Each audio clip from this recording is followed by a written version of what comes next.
So in this video, I'm going to talk a little bit about how to effectively shop and find your wedding dress, because that's a really big deal for pretty much every bride. And as a bride and as a past consultant, I think that I have a lot of things that you should really take into consideration when you're in this stage of the process. So what I want to do first is I want to kind of go over what a standard appointment would consist of. At the salon that I worked at, if you were a new bride, you got an hour and a half to 2 hours to fit everything in. If you were a returning bride, that means you've been in the store before and you've tried on a dress, you would get about an hour. It is a big difference. So as a new bride, what you would do is you would get there about 5 to 10 minutes early for your appointment, no earlier, because if you get there earlier and you're the first appointment of the day, the store won't be open. And usually the consultants will be in a meeting, because most of us do have a meeting at the beginning, especially on Saturdays, just like you would see on Say Yes to the Dress and stuff like that. And it is really distracting, and it does kind of rush us a little bit because we want to give you the best customer service as possible, and you waiting outside isn't us doing our job. So 5 to 10 minutes early is really all that you need, unless you're the first appointment of the day, and then maybe 5 to really just right on time is perfect. If you do arrive any earlier than that in the middle of the day, what I would suggest is please do not go through the dresses. They are in bags in certain spots throughout the store, and if you were to move them or mess with the hangers at all, it really does put stress on the consultants that are trying to do their job, especially when they have such a limited time constraint, because if something gets misplaced and that is the dress that the stylist is looking for, it can really throw off an appointment. So try to be patient, try to maybe look through a catalog. That's really the easiest way to do it anyway, because you really can't see what a dress is going to look like when it's in a bag. You just can't. Even as a stylist, it's really hard for us to gauge dresses unless we've seen them on in the past and we just happen to know. Especially going into what we call bridal Christmas, which is like the middle of November through like February-ish. That's when the salons become really packed. That's when they do the most business, and it's going to be open to close, appointments after appointments, and you really have to be on your game as well as time. So you would get there, and then the consultant will kind of have a little interview with you. She'll take down some of the details of your wedding, your colors, your likes, your dislikes, kind of the feeling of your wedding, if you have a theme, anything like that. And she would take your measurements and she would get your foundations ready for you. So rule number 1 is please make an appointment. If not, there's really no guarantee that you're going to have a stylist able to work with you, and you won't get that one-on-one attention that you deserve as a bride. And there's nothing more frustrating than wanting to help someone and not being able to from a consultant standpoint.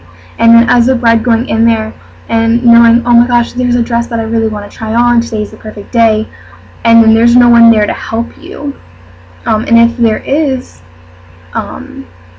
maybe they're not giving you the attention you deserve. They can't jack you up like they do on Say Yes to the Dress with the accessories. They can't give you that feeling and that experience that you need dress shopping and that you deserve. So make an appointment, and don't make a decision to go to more than 4 stores. I know a lot of people say 2 to 3. I think 4 is okay. Definitely don't do them all in one day. Do not do them all in one weekend. Try to space them out through a week or 2. I think 2 appointments in one day is really all that one should be able to handle, and space them out. Make sure you have time in between to get lunch, because no one wants to be irritable, and no one, you don't want to make a rash decision. So really give yourself that time to focus and to think and to take your time to enjoy the experience. Don't worry about your stomach rumbling. Also, please do not go in there just to play dress up. If you found your dress, it's okay to cancel your appointments. And it's really, you don't need to waste anyone's time. No one needs to waste your time trying to talk you into another dress that you know that you don't love. It's just not necessary. Just, be an adult, cancel an appointment if you found your dress. It's okay. It happens all the time, and no one's going to judge you for it. Also, know what's out there. That's why I say go to 4 stores, because each store has its own little personality and its own designers that it carries. The shop that I was at only carried one designer, so I knew all about that brand. But then stores like David's Bridal and stores, like little boutiques, they'll carry like Allure and Maggie Zatara, who's my favorite, by the way, and Casablanca. They'll carry other designers that you really might want to take a look at. So go to a couple of different places, but don't overwhelm yourself. That's rule number 1. Rule number 2 is really be honest with your consultant. Be honest with everyone at the appointment. What do you want? What do you hate? What do you like? What is your budget? If you have a little bit of wiggle room, that's fine. If you don't have any wiggle room, do not try on a dress that you cannot afford. And I know that you've heard this in Say Yes to the Dress and all those other wedding shows. Don't do it. It's heartbreaking to see a bride try on a $1,500 dress when her budget is $700. And it's frustrating for the consultant too, because that's their commission. That's what they're mostly working on. And they've done their job, and it's really unfair to you as a bride and to them as the consultant, and then it's a waste of time, and it's frustrating on all ends. And another thing is to be honest with your timeline. When are you planning on purchasing? I purchased my dress very, very early, a couple weeks after I got engaged, and my engagement is about 22 months, so almost 2 years, and I got it back in, I guess, I ordered it back at the end of September last year, and now it's, November, and so I've had my dress for over a year, and I still have a couple of months to go for my wedding, but I knew that my timeline was whenever I found the dress, and I was open with my stylist about it. Now, if you're just looking and you're not ready to purchase, let your stylist know. It's not a problem, but they may not put you in everything that you ever wanted to be put in, because it's not really worth it to try to stress yourselves out trying to see everything when you're not even serious about purchasing it. And that's okay. You don't have to be ready the very first time you go looking, but tell your stylist that. They should be professional about it, and they should do what they need to do, and if they don't, file a complaint, definitely do that. But then also respect the stylist that is doing her job, and respect her time as well. Now, with the company that I was working in, it takes about 12 to 14 weeks for the dress to be ordered and get it shipped to the store. For alterations, it took about a month to 2 months, and I think when I calculated it out, the whole process for your dress should take about 24 to 26 weeks, and that includes a month of rest right before your wedding, because you should have nothing done prior to your wedding. In that month, you should be relaxing, taking care of last minute details, and dealing with all the drama that is likely to follow. So just know that you do have to order your dress like 8 months out to be on the safe side, especially if you're ordering in the bridal Christmas time of the year, because if your dress is being made in like China, you have to realize that their Chinese New Year is in February, and most production stops or slows down very, very radically. So ask your consultant if you're not sure, and just be honest about it. If you're ready to purchase, then you are, and have fun and enjoy it. And if you're not ready to purchase, that's okay too, but don't expect to try on everything that you've ever desired to try on at the store. So that's number 2, is just to be honest with everybody. Number 3 is kind of be clear on who you are as a person and what you want. And what I mean by that is categorize yourself. Are you classic? Are you trendy? Do you want to look like a princess? And if you're classic, that means you want the white gown. You like lace. You like minimal detail. If you're trendy, you may want a lot of beading or a lot of detail. That keyhole back is very trendy. It seems like a classic thing, but it's really not. And that old vintage stuff is vintagey, but it's also, right now, it's very much a trend. And then obviously the princess is more of the poof, more of the bling, more of the, you know, princessy look. You understand what I'm saying when I say that.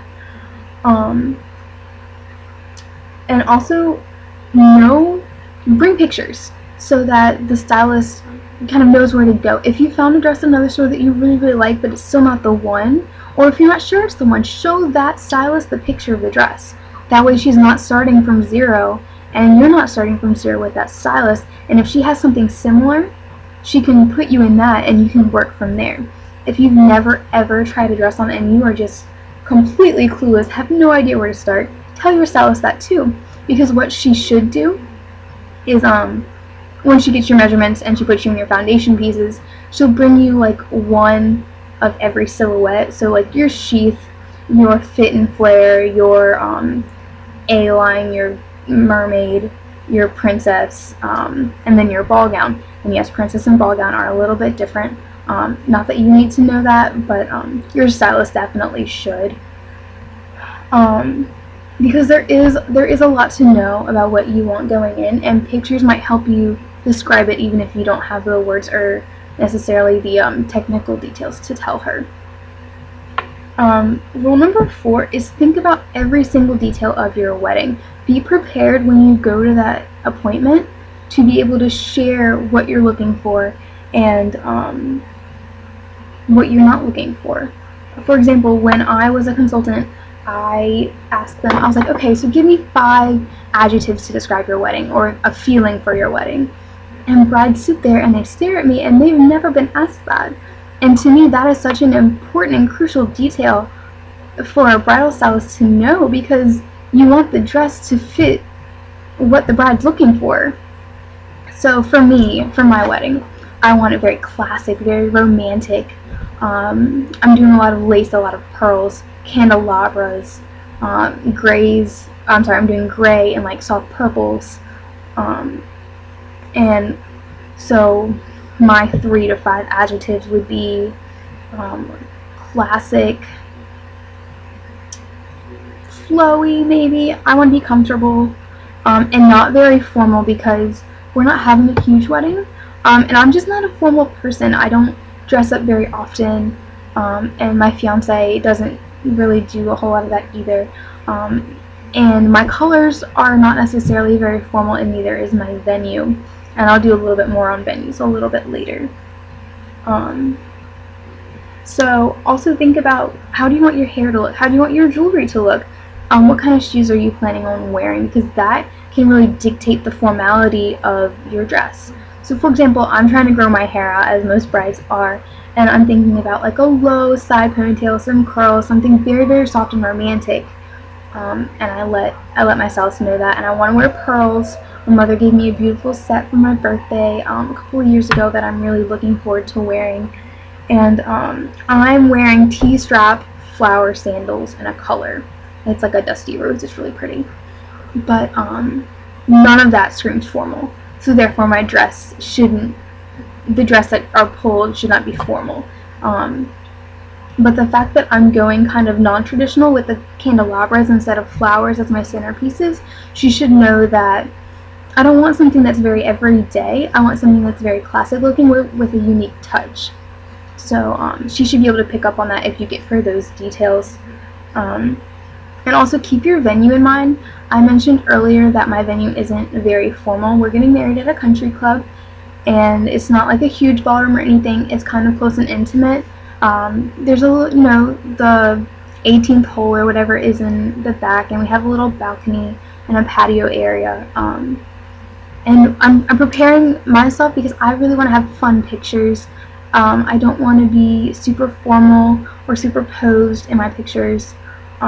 And I want my dress to be able to reflect my personality. My fiance likes to like dip me a lot and like do the romantic like spins, and I want my dress to be able to do that, and I want to be comfortable doing that.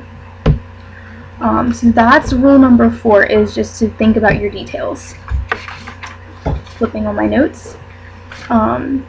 Number 5 is just know that there are some things that you just have to bite the bullet and purchase. And these are things that not everybody thinks of. So for an example, your foundation pieces, your bra, your slip, and you know, your garter or whatever. But mostly it's your bra and your slip, unless you're wearing a sheath dress, which means that it just basically hangs on you, and you can look that up on Google after I'm done. But a bridal bra is much different than what you can purchase at Victoria's Secret. What it does is it kind of, I know you can't see one, it makes it so that you're supported under your bust instead of on top of your bust. And it's long line, so it's going to give you a nice shape, and it's going to really hold you in like a spank almost. And every bridal salon should offer you one to try on the dresses. And they're all clean. We clean them, we wash them. It's not a big deal. It's very sanitary. Another thing is your slip. And there are different ones for each silhouette of the dress that you're going to be putting on. So if you're wearing a trumpet dress or something that's fit and flare, they should have like a trumpet slip to put on. And those things are amazing. They're like Spanx. They keep everything sucked in. I mean, it's an amazing purchase just to wear under every dress that you ever purchase. But they do cost, I mean, $60, $70, $80. So just know that when you're budgeting out what you're willing to purchase or what you're willing to spend on your dress. Another thing is hair accessories. I am such a huge believer in hair accessories, more than almost your foundation pieces. If you're not wearing a veil, that's okay, but you need something in your hair. Even after you walk down the aisle and you're going to your reception, you need something here, a flower, a headband, a comb, something to set you apart. Because when you're taking pictures at the reception, it's mostly here. It's your face, and it's your hair, and it's that detail, and you don't want to look like a guest in case if they don't get your dress in the picture. So you want to be able to stand out from whoever's beside you, whoever's behind you. So just, you know, spend the extra $15, $20, get a little flower, get a headband, get something to make yourself stand out as a bride. It's, you know, your special day with your man or your, you know, whoever your significant other is, and you should be able to look and feel beautiful. Accessorize yourself. It's important.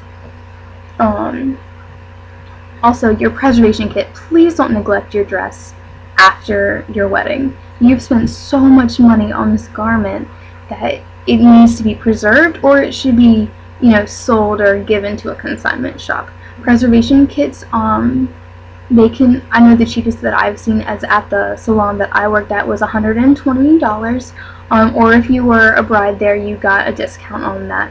And that's another good thing to look into, is if you buy your gown at a certain place, see what discounts they offer for, you know, purchasing on your alterations or on your accessories or whatever. The place that I bought my dress from and the place that I worked gives you discount on almost everything else that you need for your wedding. So definitely look into that. Your jewelry you can or cannot, you know, get at the time of your dress. It's up to you.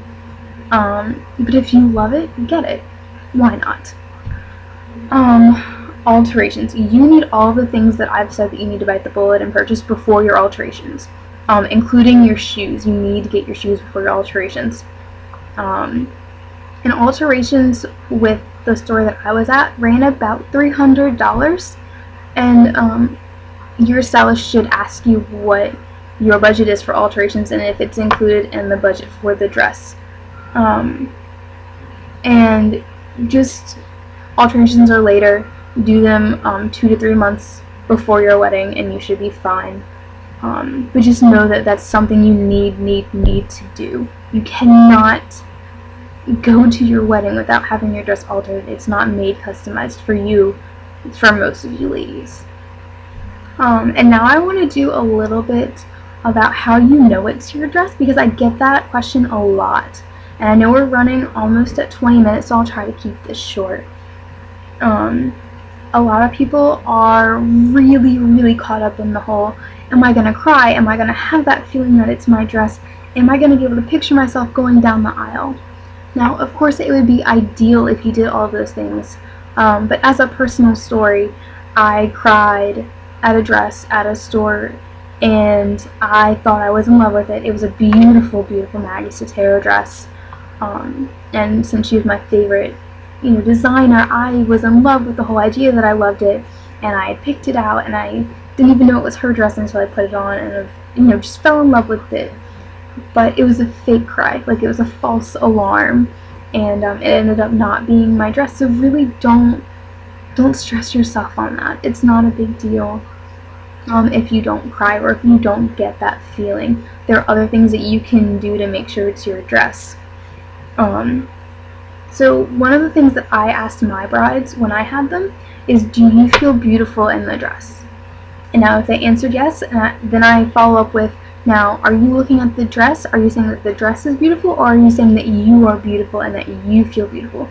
Because it's important that once you think that you've found the dress, to make sure that you're looking at you and not the dress, because you're the important one that day. You want to make sure that the dress is an asset to you, and that the dress isn't wearing you. You're wearing the dress, and the dress is complimenting you. So that's really, really important, is to make sure that you're not focusing too much on the dress, you're focusing on the whole picture. Another thing is have you been comparing it to other dresses that you've tried on? If you compare it to every other dress, then chances are you're still going to be thinking about it, and you might regret not actually purchasing it if that's your standard for comparison. And then the last one is, do you want to take it off? I never want to take my dress off, and I've had to, I've put on my dress since it's been hanging up in the guest closet multiple times. I love it. It's perfect. It's just amazing. And my dress is not what one would think of as really pretty. And even in the catalog, and when my stylist brought the dress into the room, I was like, there is no way that I'm putting that ugly, ugly thing on. And then I had to go back and apologize because it was gorgeous and I loved it and it was my dress and all of that. And then also, it's okay to not purchase the dress that day, but definitely make a comeback appointment that day before you leave, because you need to keep yourself accountable. And you need to be able to communicate with your stylist on whether or not you've gone home and looked at the pictures and yes, that's your dress, or no, it's not. Just make sure that you communicate with her as quickly as possible, because if you don't, you're going to get a phone call. And it's their job to make phone calls as a follow-up procedure. For us, we had to make 3 within 14 days. And what I tried to do was I called my clients on the Monday after I was done with them, whether or not I had seen them the Sunday before or earlier in the week.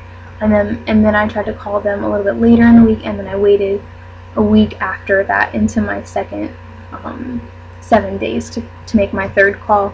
But just know that if you don't do that, you're going to get a lot of voicemails from a consultant who truly cares about your decision-making process. And it's okay to tell them that you went somewhere else, but that, be polite about it. Tell them that you appreciated their time, and just be respectful as a bride, because, your consultant worked hard. And if she didn't, then complain. I mean, you might as well, because no one needs a bad consultant in the business, and we definitely don't deserve that. So if you ladies have any other questions, you can click my Twitter link, which should be down there somewhere. If not, you can email me, and my email address again is futuremrsw14, as in the number, and then at gmail.com. So I look forward to getting some feedback from you guys, and good luck dress searching.